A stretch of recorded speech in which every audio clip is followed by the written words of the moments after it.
नमस्कार दोस्तों, मैं हूं गौरव और आप देख रहे हैं मार्केट रिपोर्ट। आइए बात करते हैं गोल्ड एमसीएक्स की। दोस्तों, अभी आपकी स्क्रीन के सामने गोल्ड एमसीएक्स का चार्ट है जिसमें मैंने 15 मिनट के टाइम फ्रेम को लगाया हुआ है और इसमें जिस तरीके की मूवमेंट लास्ट ट्रेडिंग सेशन में रही और अभी जो करंट लाइव मार्केट चल रहा है, इसे देखते हुए हम ये समझने की कोशिश करेंगे कि आने वाले टाइम में, आने वाले सेशन में वो कौन से प्राइस लेवल हैं जो इसमें सपोर्ट और रेजिस्टेंस का काम करते हैं और उन्हें देखते हुए हमारा आगे का क्या व्यू है। क्या हमें बाइंग करनी चाहिए, सेलिंग करनी चाहिए या थोड़ा सा वेट करना चाहिए किसी भी ट्रेड में एंटर करने से पहले। तो आइए शुरू करते हैं 15 मिनट के टाइम फ्रेम पे गोल्ड एमसीएक्स का चार्ट। दोस्तों, लास्ट ट्रेडिंग सेशन में हमने देखा कि मार्केट में एक गैप डाउन ओपनिंग हुई थी और प्राइसेस में एक रिकवरी आई थी। वो रिकवरी इस तरीके से रही थी कि मार्केट ने 49,000 के ऊपर अपने आप को सस्टेन करा था। और एक चीज़ जो हम लास्ट वीडियो में डिस्कस कर रहे थे वो ये कि जो ये एक कॉन्फ्लिक्ट चल रहा है रशिया और यूक्रेन में, उसका एक इम्पैक्ट इस तरीके से रह सकता है कि गोल्ड पे के बाकी कमोडिटीज़ पे तो हो सकता है कि प्राइसेस में एक सेलिंग प्रेशर बना रहे, पर गोल्ड में एक स्ट्रेंथ के बनने के चांसेस लगातार बने रह सकते हैं। या फिर बाकी जितने भी बेस मेटल हैं, इवन इंक्लूडिंग सिल्वर, प्राइसेस जो हैं वो एक सेलिंग प्रेशर फेस कर सकते हैं। मतलब या तो सेलिंग प्रेशर रहेगा या फिर प्राइसेस एक रेंज में अपने आप को रखेंगे। अगर कुछ ऐसा होता है तो गोल्ड के प्राइसेस लगातार एक के बाद एक नए लेवल पे कंटिन्यू करते रहेंगे। अभी के लिए हम जिस तरीके से ट्रेंड देख रहे हैं, मार्केट में एक स्ट्रेंथ बनी हुई है, प्राइसेस में कहीं पर कोई करेक्शन के चांसेस नज़र नहीं आया। और ये अभी सिर्फ ऐसा नहीं, एक दो दिन की बात है, पिछले कई दिनों से मार्केट जो है वो कंटिन्यूस एक अपसाइड को दिखा रहा है, जिसमें इंट्राडे में एक भी लेवल मार्केट ने सेलिंग के लिए नहीं दिखाया। प्राइसेस में कंटिन्यूटी बनी हुई है, प्राइसेस ऊपर हैं, 49,700 के आसपास तक मार्केट आ चुके हैं। और आप ये चीज़ नोट करेंगे कि जो रिवर्सल का लेवल था वो हमने डिस्कस किया था थोड़े टाइम पहले 48,750, तब से भी मार्केट में 1000 पॉइंट्स की एक रिकवरी और आ चुकी है। तो ये कितना इंपॉर्टेंट लेवल था कि मार्केट ने 1000 पॉइंट्स की और रिकवरी दिखा दी है।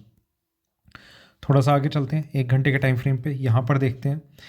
देखिए, एक करेक्शन, वहाँ से मार्केट में थोड़ी सी रिकवरी, यहाँ पर कुछ चांस ऐसा बन सकता था, पर फॉर्चुनेटली कि मार्केट ने वहाँ पर भी उन लेवल्स को ट्रिगर नहीं किया जिसके बाद मार्केट में इंट्राडे में सेलिंग का कुछ एक मोमेंटम बन पाता। यहाँ से भी मार्केट में एक कंटिन्यूस एक अपसाइड गैप डाउन ओपनिंग पर स्ट्रेंथ को कंटिन्यू करा, गैप अप ओपनिंग और अपनी स्ट्रेंथ को अभी तक कंटिन्यू किया हुआ है। लेवल्स को हम ज़रूर डिस्कस करेंगे।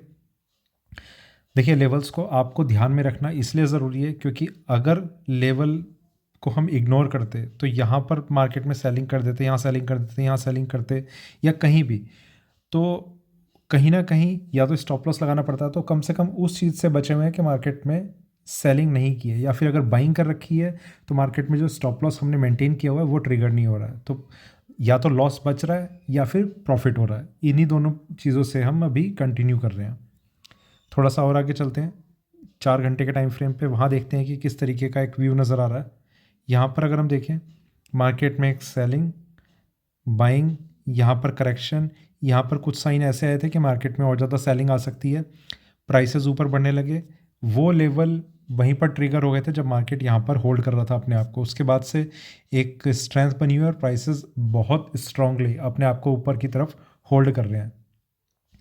देखिए, जब भी कोई ट्रेंडिंग मार्केट होगा, या तो बायर्स फंसते हैं या सेलर्स फंसते हैं, ठीक है, ये हमेशा की बात है। और ये चीज़ तब तक चलती रहेगी जब तक मार्केट रहेगा। मतलब जब तक मार्केट की प्रेजेंस है तब तक इस चीज़ के ये चीज़ हमेशा रहेगी कि मार्केट के अगेंस्ट में जो भी ट्रेडर्स बैठे हुए हैं वो फंसे हुए रहेंगे और लॉस जो है बढ़ता चला जाएगा। अभी प्राइस जो है वो 49,000 के ऊपर बहुत सक्सेसफुली सस्टेन करते हुए नज़र आ रहे हैं। 50,000 के साइकोलॉजिकल लेवल को मार्केट अभी टेस्ट करने की कोशिश कर सकता है। हो सकता है कि ये प्राइस मार्केट आज ही टेस्ट करने की कोशिश करे।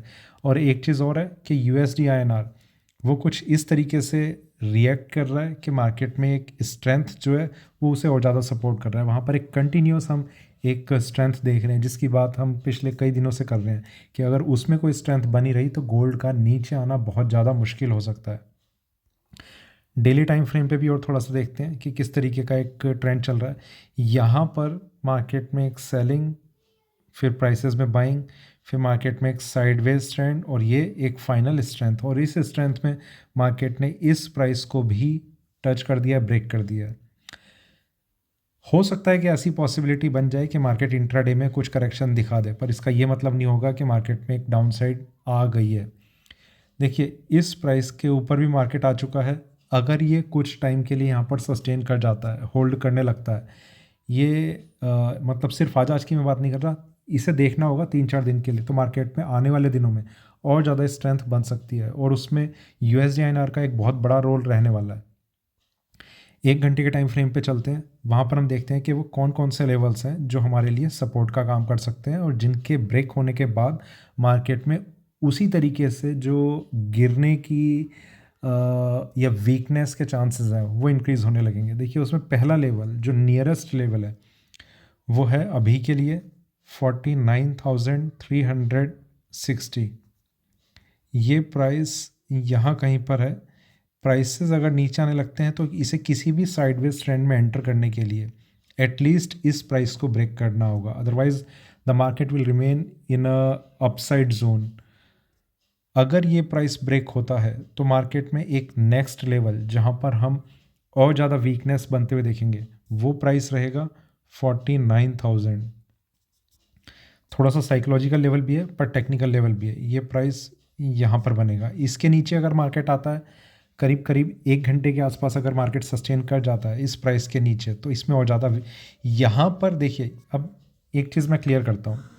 कई ट्रेडर्स ऐसे होते हैं, मार्केट में स्ट्रेंथ है, सेलिंग में होंगे या बाइंग में होंगे, मुझे कोई आइडिया नहीं है। जो बायर्स हैं वो अगर इंट्राडे के लिए हैं तो वो इस प्राइस को कंसिडर कर सकते हैं सबसे पहले 363 को। अगर वो पोजिशनल है तो उन्हें 49,000 का एक स्टॉप लॉस मेंटेन करके चलना चाहिए। ये प्राइस ब्रेक होता है तो मार्केट में एक पोजिशनली एक साइडवेज ट्रेंड स्टार्ट हो सकता है, तो 49,000 को इग्नोर नहीं करें, ये सबसे पहली चीज़ है। ये सिर्फ इंट्राडे ट्रेडर्स के लिए, जिन्होंने सिर्फ आज के लिए अपने आप को सोचा हुआ है कि एंट्री ली है, आज ही निकल जाएंगे। ये चीज़ें बहुत ज़रूरी हैं। जहाँ पर मार्केट का एक रिवर्सल आ सकता है अभी, उसके लिए मार्केट को 48,350 के प्राइस को ब्रेक करना होगा। ये प्राइस यहाँ से अभी करीब 1300 पॉइंट नीचे है, ये प्राइस यहाँ कहीं रहेगा। अब इसमें थोड़ा सा और समझ लेते हैं इन चीज़ों को। ये ब्रेक होता है तो नेक्स्ट सपोर्ट मार्केट इसके ऊपर ले सकता है। ये ब्रेक होगा तो मार्केट में वीकनेस के चांसेस बढ़ भी सकते हैं, नहीं भी बढ़ सकते। ये डिपेंड करेगा मार्केट में जो साइडवेज ट्रेंड है उसमें कहाँ जो बाकी एक्सटर्नल फैक्टर्स हैं वो किस तरीके से इन्वॉल्व हो रहे हैं गोल्ड के चार्ट के लिए। नेक्स्ट जो सपोर्ट है वो इस प्राइस के ऊपर कहीं पर मार्केट को मिल सकता है। ये प्राइस भी ब्रेक होगा, मार्केट में डाउन साइड का ट्रेंड बन जाएगा। ठीक है, ये इस प्राइस की इंपॉर्टेंस उस तरीके से है जैसे 48,750 हमारे लिए अभी तक का एक रिवर्सल प्राइस था। इसके ऊपर मार्केट आया और तब से मार्केट में कोई एक खास करेक्शन या डाउन साइड का व्यू अभी तक बन नहीं पाया इंट्राडे में भी। तो ये कुछ लेवल्स हैं, मार्केट में स्ट्रेंथ है, और जो लेवल्स अभी डिस्कस किए हैं उन्हें उन्हीं के अकॉर्डिंग आप थोड़ा सा समझने की कोशिश कीजिए कि ये इनकी इम्पोर्टेंस आपके लिए किस तरीके से रह सकती है। आप किसी ट्रेड में अगर एंटर करते हैं और स्टॉप लॉस नहीं लगाते हैं, आप किसी को ये ढूंढेंगे कि मैं अब किस पे ब्लेम करूं इस लॉस के लिए, तो उससे ज़्यादा अच्छा होगा कि आप थोड़ा सा इन चीज़ों को समझें कि मार्केट में कौन कौन से रिस्क फैक्टर हैं जो इन्वॉल्व रहते हैं और इन लेवल्स की इंपॉर्टेंस किस तरीके से है और हम किस तरीके से ट्रेड कर सकते हैं आगे। ठीक है, इन सब चीज़ों में एक और चीज़ मैं हमेशा ऐड करता हूँ, फंड मैनेजमेंट। इन चीज़ों पर मैं बहुत बारी एक्सप्लेन कर चुका हूँ, पर कोई पॉजिटिव रिजल्ट निकल के नहीं आ पाता है। उसका रीज़न ये है कि हम अपनी इमोशंस के साथ इतना अटैच होते हैं कि जिस ट्रेड में हमने एंट्री ली है उसके जब तक वो प्रॉफिट में ना आए, प्रॉफिट चाहे 1 रुपये का हो हमें चलेगा, हमें उस 1 रुपये के प्रॉफिट के लिए हम 100 रुपये या 200 रुपये तक का भी लॉस देखने के लिए तैयार हो जाते हैं। इस मेंटलिटी को जब तक हम कंटिन्यू करते रहेंगे तब तक उस लॉस का रीज़न सबसे बड़ा यही चीज़ बनती चली जाएगी। और एक और चीज़ मैं आपको बता देता हूँ, क्योंकि ये मैं बहुत बारी, अगर आप बहुत लंबे टाइम से मतलब मेरे चैनल को अगर देखा है आपने, तो इन चीज़ों पे मैंने फोकस किया है। हालांकि इसमें कोई अपना इंटरेस्ट नहीं दिखाता इन चीज़ों में कि इन चीज़ों को हम किस तरीके से करें। उन्हें बस एक ही है कि मैंने अगर यहाँ पर बाइंग बोल दिया है तो बाइंग करें, यहाँ पर अगर मैंने मान लीजिए सेलिंग बोल दी तो सेलिंग करें, ना इसका स्टॉप लॉस लगना, ना यहाँ लगना, ना यहाँ लगना। सेलिंग बोल दी तो उनके लिए यही चीज़ है कि मार्केट में अगर प्रॉफिट होना है तो प्रॉफिट हो, उसमें कोई और सेकंड कंडीशन एप्लीकेबल है ही नहीं। ठीक है, तो इसलिए मैं आपको ये चीज़ें समझा रहा हूँ कि लेवल्स की इंपॉर्टेंस किस तरीके से है और आप किस तरीके से आप ट्रेड में एंट्री और एग्जिट लेनी आपको चाहिए। ठीक है दोस्तों, तो बाकी किसी टॉपिक पे कभी और बात हम कर लेंगे। होपफुली मार्च एंड में एक फुल फ्लैश तरीके से कमोडिटी पे और क्रिप्टो पे दोनों पे ही हम डिस्कशन को अपने कंटिन्यू रखेंगे। तो ये था मेरा गोल्ड MCX पे अभी का वीडियो अच्छा लगे तो लाइक करें, शेयर करें, बने रहें मेरे साथ, देखते रहिए मार्केट रिपोर्ट। धन्यवाद।